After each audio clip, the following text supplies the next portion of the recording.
প্রিয় কুয়েত প্রবাসী ভাই বোনেরা, কুয়েত নিউজ বাংলা ইউটিউব চ্যানেলে আপনাদের স্বাগতম জানিয়ে দিচ্ছি। প্রবাসী আয়ে শোবাতাস 24 দিনে এলো 27,627 কোটি টাকা।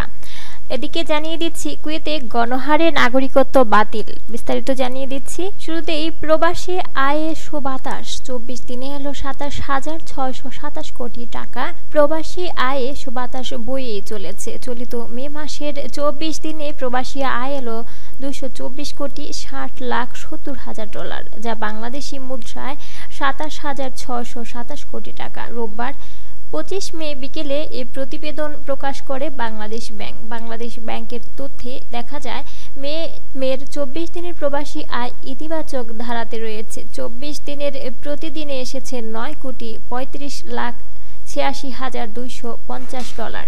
এই প্রবাসী আয় আগের বছরের একই সময় এবং আগের মাস এপ্রিলের চেয়ে বেশি।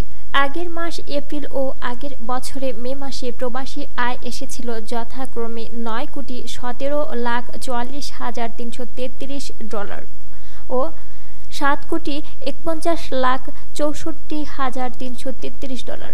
প্রবাসী আয়ের বাংলাদেশ ব্যাংকের চিত্র পর্যালোচনা করে দেখা গেছে, রাষ্ট্রায়ত্ত ব্যাংকগুলোর মাধ্যমে এসেছে 66,52,60,000 ডলার। রাষ্ট্রায়ত্ত খাতের বেসরকারি কৃষি ব্যাংকের মাধ্যমে এসেছে 20,49,90,000 ডলার।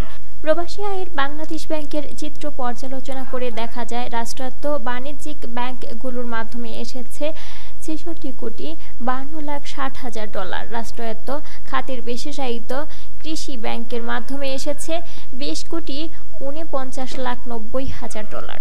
বেসরকারি ব্যাংকের মাধ্যমে এসেছে 137,16,80,000 ডলার। আর বিদেশি ব্যাংকগুলোর মাধ্যমে এসেছে 41,30,000 ডলার। একক ব্যাংক হিসেবে সর্বোচ্চ প্রবাসী আয় এসেছে বেসরকারি খাতের ইসলাম ব্যাংকের মাধ্যমে 37,07,80,000 ডলার। সুপ্রিয় বন্ধুরা, এদিকে জানিয়ে দিব আরও কুয়েতে গণহারে নাগরিকত্ব বাতিল। কুয়েতে নাগরিকত্ব বাতিলের পদক্ষেপকে দেশটির নতুন আমির শেখ মিশাল আল আহমেদ আল সাবাহার গৃহীত সংস্কারমূলক এজেন্ডার গুরুত্বপূর্ণ অংশ হিসেবে দেখা হচ্ছে। 2023 সালের ডিসেম্বর মাসে ক্ষমতায় আসার পর থেকে তিনি বেশ কয়েকটি সাহসী ও বিতর্কিত সিদ্ধান্ত গ্রহণ করেছেন, যার মধ্যে রয়েছে সংসদ বাতিল ও সংবিধানের কিছু অংশ স্থগিত করা। বিশ্লেষকরা মনে করছেন, এই সর্বশেষ পদক্ষেপটি মূলত কুয়েতি পরিচয়ের পুনর্গঠন এবং রাষ্ট্রীয় নীতির পুনর্বিন্যাসের উদ্দেশ্য নেওয়া হয়েছে। এর মাধ্যমে মূলত রক্ত সূত্রে কুয়েতিদের নাগরিকত্ব সীমিত রাখার প্রবণতা লক্ষ্য করা যাচ্ছে। ফলে যারা দীর্ঘদিন ধরে প্রকৃতিকরণ বা প্রশাসনিক বিবেচনায় নাগরিকত্ব পেয়েছেন, তারা এই সিদ্ধান্তের মাধ্যমে ঝুঁকির মুখে পড়েছেন। নাগরিকত্ব বাতিলের এই প্রক্রিয়া ভোটার সংখ্যায় উল্লেখযোগ্য প্রভাব ফেলবে বলে মনে করছেন রাজনৈতিক বিশ্লেষকরা। কুয়েত দীর্ঘদিন ধরে রাজনৈতিক অচলাবস্থার সম্মুখীন, যেখানে নির্বাহী ও আইন প্রণেতা কর্তৃপক্ষের মধ্যে সংঘাত প্রায়শই দেখা গেছে। আমির শেখ মিশাল রাজনৈতিক ব্যবস্থার কার্যকারিতা বাড়াতেও শাসন ব্যবস্থাকে আরও দৃঢ় করতে এই পদক্ষেপগুলো নিচ্ছেন বলে ধারণা করা হচ্ছে। মানবাধিকার সংগঠনগুলো এ বিষয়ে উদ্বেগ প্রকাশ করেছেন এবং নাগরিক অধিকার ক্ষুণ্ণ হওয়ার আশঙ্কা প্রকাশ করেছে। তবে সরকার বলছে, এ ধরনের সংস্কার রাষ্ট্রীয় স্বার্থে প্রয়োজনীয় এবং কুয়েতি সমাজের মৌলিক কাঠামো রক্ষায় সহায়ক হবে।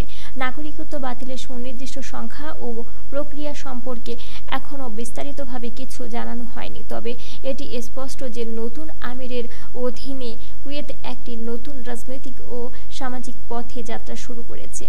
এ ছিল সুপ্রিয় বন্ধুরা আমাদের কুয়েত নিউজ বাংলা সর্বশেষ গুরুত্বপূর্ণ খবর। পরবর্তীতে কুয়েত নিউজ বাংলা ইউটিউব চ্যানেলের নতুন খবর পেতে চ্যানেলটি অবশ্যই সাবস্ক্রাইব করবেন এবং বেল বাটনে ক্লিক করে রাখবেন। বেল বাটনে ক্লিক করার ফলে আপনার স্মার্টফোন ও কম্পিউটারে সক্রিয়ভাবে সকল ভিডিও নোটিফিকেশন পৌঁছে যাবে।